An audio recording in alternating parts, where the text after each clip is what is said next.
Thank you for watching Conscious Consumer Network. The live stream broadcast is free to view. You can pause and rewind live broadcasts to catch up, or view shows at a later date by accessing our free archives of all shows. Check out our broadcast guide to see what's on. You can show your support by donating to our network support fund. Follow us on Facebook and Twitter, or subscribe to the monthly newsletter for updates. We thank you for supporting free and independent media.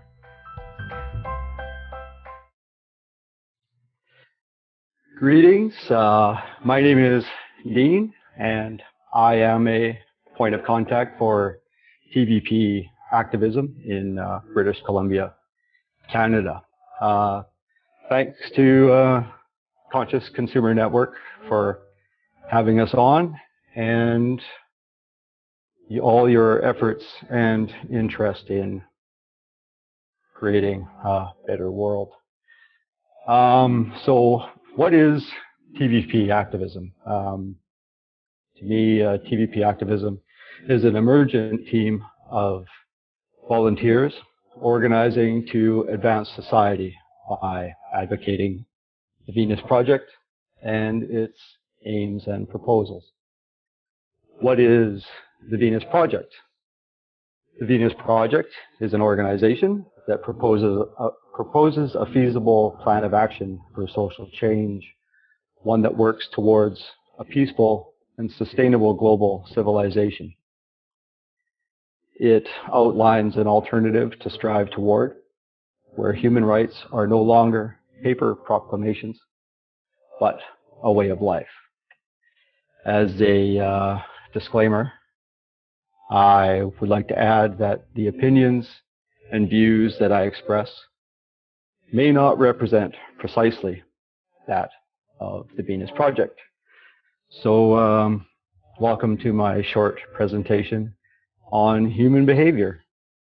I was struggling to come up with the best way to present this subject when I realized, wait a minute, why redo great work that's already been done?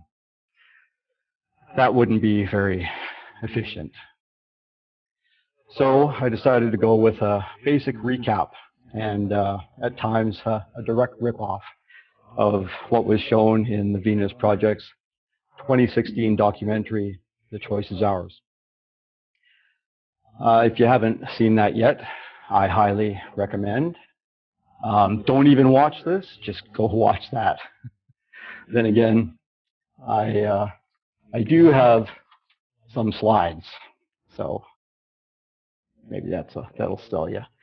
I think I would also like to add that and make it clear that I have no credentials but for a high school diploma, and that still amazes me.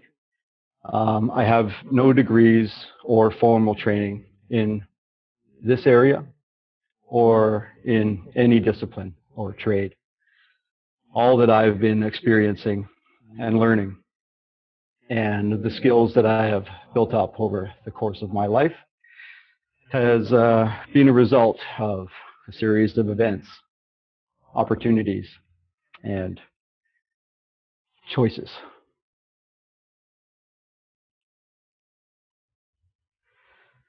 So up until the last 10 or so years, my understanding of why I made the decisions I made or didn't make was almost embarrassingly lacking. I say almost because I have come to realize that this does seem to be the case with most people that I meet, whether that's online or in person, and that any embarrassment that I might have experienced was more due to my limited worldview and my understanding of reality. I think unless a person has the opportunity to and decides to study the forces that shape human behavior, it's probably highly unlikely that they would investigate or even wonder what it is that makes us act the way we do. Like most of us, we just tend to chalk it up to human nature because, well, that's pretty much what we've been led to believe. So the culture doesn't know any better. We don't know what forces are involved in shaping human behavior. Therefore, we invent our own concept and project our own values into human behavior and say, that's human nature. And, well, that's where we're wrong.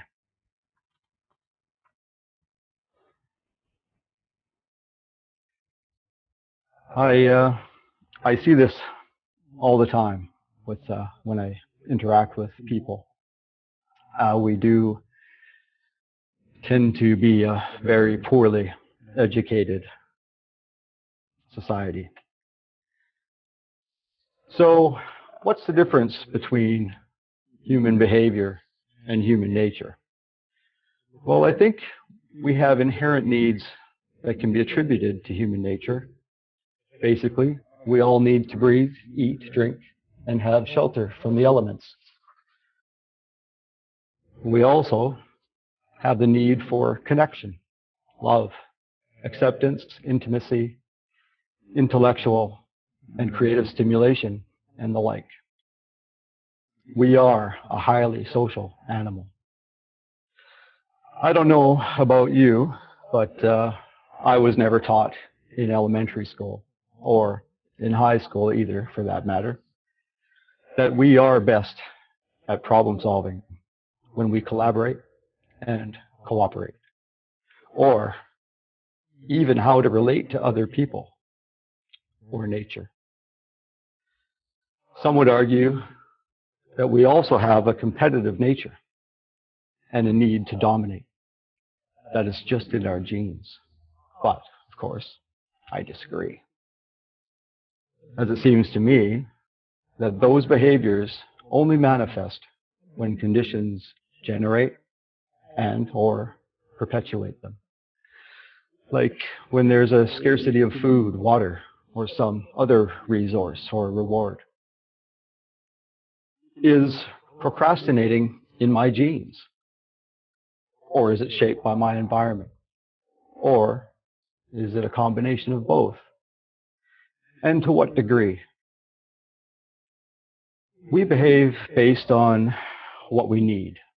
And I think that how we go about getting the things we need is well more attributed to the environment that we've been reared in and the moment-to-moment happenings and choices we experience and learn from than genetics. Genes don't determine whether a person becomes a prison guard or a musician, a doctor or a lawyer, a bank robber or a policeman, or a priest or a Satanist. I have no doubt that human behavior is shaped by environment. And when we can't get what we want or what we need through culturally accepted means, we tend to behave aberrantly. That is to say, in a manner that is offensive to both our nature and society.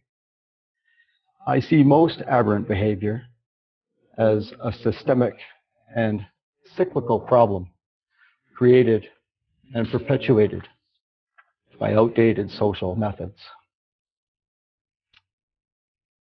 So we know that babies aren't born with language. They have to learn it. You have to say the word ball over and over again until the child learns to say it on their own. But if there's no physical reference, the actual ball itself, for the child to relate to, they may be able to say the word, but if you show them a ball and they've never seen one before, they won't be able to say, oh yeah, that's a ball. The same applies to basically everything that we learn and do. But how does this tie into behavior? Like language, behavior is influenced by external forces. Just as we learn to talk from those around us, we learn to behave according to our surroundings. There are many people who believe that humans are innately flawed in ways that can't be changed, and that human nature is fixed. But it's difficult to talk about one specific to humans like we do non-human species. But as Dr. Henry Schlinger Jr. says, it is clear that learning in humans plays a major role in our behavior, and he refers to humans as the learning animal because humans learn more than any other animal. So we have that going for us at least. Maybe we'll learn to stop destroying everything. In recent times, technology seems to be really going crazy and taking off. Its exponential growth has made life much better for many people. But on the flip side, it has also been used in the development of instruments of unprecedented destruction and insurmountable suffering. Now, there is an area of technology that is sorely missing when we talk about solving societal issues, and that's the technology of behavior. Even though the research has been done and the science is in. So why isn't it being utilized by society on the whole to improve our lives? I think it's because it interferes with the established institutions. And I think that this is why it's such a tough sell to most people, because it opposes how they think about themselves.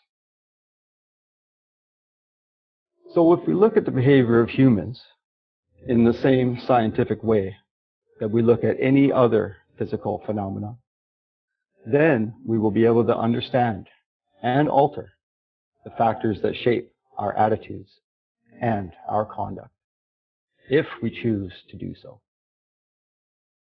The natural sciences assume that their subject matter is lawful and orderly, because if it isn't, you can't do science. And behavioral science is no different. So it should be obvious that human behavior cannot be separate from the rest of nature, and is as lawful as everything else, and must be studied in this way. For instance, we know that the sunflower does not will itself to turn toward the sun. It is acted upon by sunlight, which causes membranes within the organism to react. The same applies when a tree falls in the forest. It doesn't just decide that it's time to lay down, that maybe it needs a change. More likely, it was a combination of wind and eroded soil that weakened the hold of its roots over time, or some other physical chain of events. A sailboat doesn't sail unless the wind pushes it. The wind doesn't blow unless there's a change in atmospheric pressure. The rotation and tilt of the Earth causes the changes in atmospheric pressures, and so on. All things are shoved by something else, just as all people are acted upon by other things. How far back can you go in the series of events that led to your last behavior? It's interesting to think about. Just like mechanical systems, there are many factors working together in the environment that shape human behavior. But there's no such thing as the same environment for any two individuals. They may have the same parents and household growing up. However, the environment consists of the moment-to-moment interactions between behavior and the events inside and outside of an individual. This means that the environment is in a state of constant flux. It is always changing. So what about genes? While they have been shaped by our evolutionary history, genes themselves don't shape behavior. And while there may be an underlying genetic propensity for a given behavior, it is unlikely that the behavior will manifest unless triggered and perpetuated. I think it's important to keep in mind that we don't come to our own conclusions without outside influences. So we don't change our minds. They are changed by events. People used to believe that there would never be flying machines. And then there were flying machines. And then people believed that there are flying machines. But they didn't change their minds. Their minds were changed by the event. Our cerebral cortex is built on plasticity. We are a very malleable and adaptive species. We have learned to adapt to nearly every climate on the planet, even underwater and in space. With that being considered, if you were born with a better brain and are taught or are brought up in a white supremacist environment, you should, by all rights, become a white supremacist faster. So it's understandable how easily people can learn to hate other people who may be of a different color or culture, and how that hate can be exploited for personal or political gain. But even the best brain cannot describe that which is significant without the input of information. On its own, the brain has no mechanism for discriminating between what may be good or bad, only through experience, trial and error. Yet most people still tend to both blame the individual when they behave badly and credit them when they are well behaved or do good things, which is kind of funny because both of these behaviors are products of environmental influence. And should come as no surprise to us, since our social and legal systems blame and punish individuals for behavior. The problem with this is that these systems are outdated and tend to ignore the backgrounds and the surroundings that helped shape the behavior in the first place. Research shows that learning changes the physical and chemical structure of the brain. So the types of information pumped into our heads, combined with environmental influences, including culture, are strong factors in determining the overall mental health of our selves and society on the whole. So what's the point to all this anyway? People should just be good citizens and obey the law, right? They should know better. At least that's the popular opinion, as ill or uninformed as it may be. But when the surroundings that establish our values remain unchanged, in spite of the urgings and rhetoric of those we view as philosophers, mentors, and leaders, the same values and behaviors will continue. For example, let's say someone is unable to feed their family or themselves for whatever reason, and there's an orchard nearby. They might steal apples to provide for themselves or their family. Any law made by man that doesn't fit the circumstances of reality will be violated. All man-made laws must coincide with the nature of the physical world, or they will not achieve their goals. I find it worrisome that there are still so many people who think that higher ideals and aspirations that people hope or pray for can be realized when there is still so much inequality, deprivation, and war. Speaking of which, isn't it funny how when it comes to budgets, at least in the Western world, there seems to be an endless supply of funding for military means, but we will want to talk about helping people in any significant way, like education, for instance. There just simply isn't enough money. So it seems to me that prevalent cultures are not asking the kinds of questions needed if we truly want to advance society and actually begin to arrive at societal solutions. The kinds of questions that ask, what are the forces that generate behavior? And how can we change them to help bring about a saner, or help bring about saner, more humane social systems that work for all people, not just those in power? For if they did, they would have to be willing to seriously consider that the way of life they are accustomed to, their traditions, values, and societal systems, may not only be holding us back from truly beginning to solve the many problems we face, both as a global society and as a species, but actually creating and perpetuating them.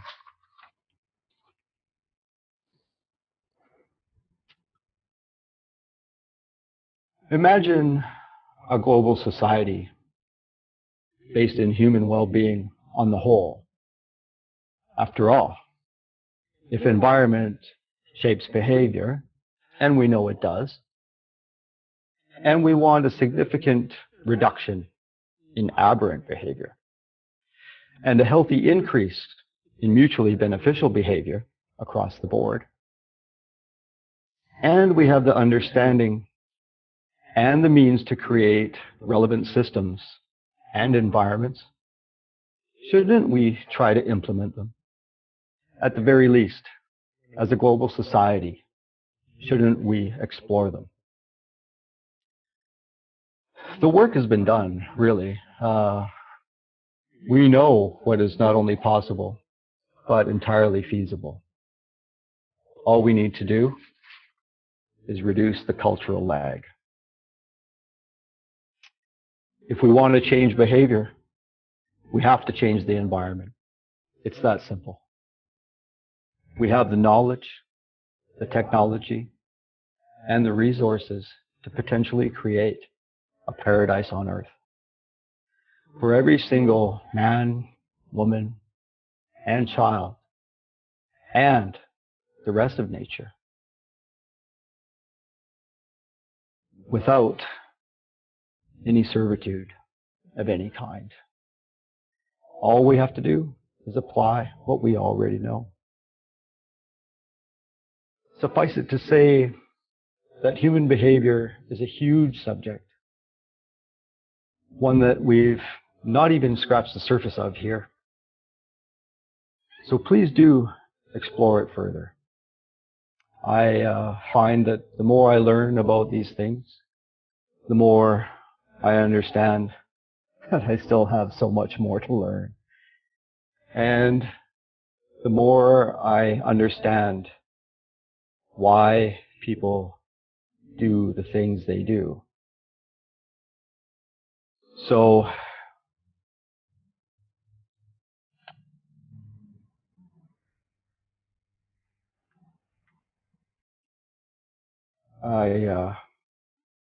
I think that, well, in my opinion anyway, having at least a general understanding of human behavior and the forces that shape it, along with other such subjects as critical thinking, the scientific method, skepticism, and open-mindedness will be a key component to start moving us forward again as a species. If only they would teach the kids in school. So besides Henry Schlinger that already shown in the presentation, a few more of my favorite people to listen to and learn from in this area are Dr. Gabor Mate, Professor Robert Sapolsky, and Dr. James Gilligan. Oh, and of course, Jack Fresco and Roxanne Meadows. Oh yeah, if you haven't read the book, The Best That Money Can't Buy, Beyond Politics, Poverty and War by Jack Fresco, please do. There's lots of great behavioral stuff in there too, and the book tends to bring it all together within the resource-based economy direction. I look forward to seeing future presentations by fellow TVP activism members and volunteers, and the ones I've seen so far have been great. Thank you very much. I hope I didn't bore you, and be well. Thank you for tuning into CCN. This unique network is dedicated to free and independent media. CCN was created with the belief that information is the common heritage of all beings, which is why our live stream high-definition broadcast is easily accessible and free to view.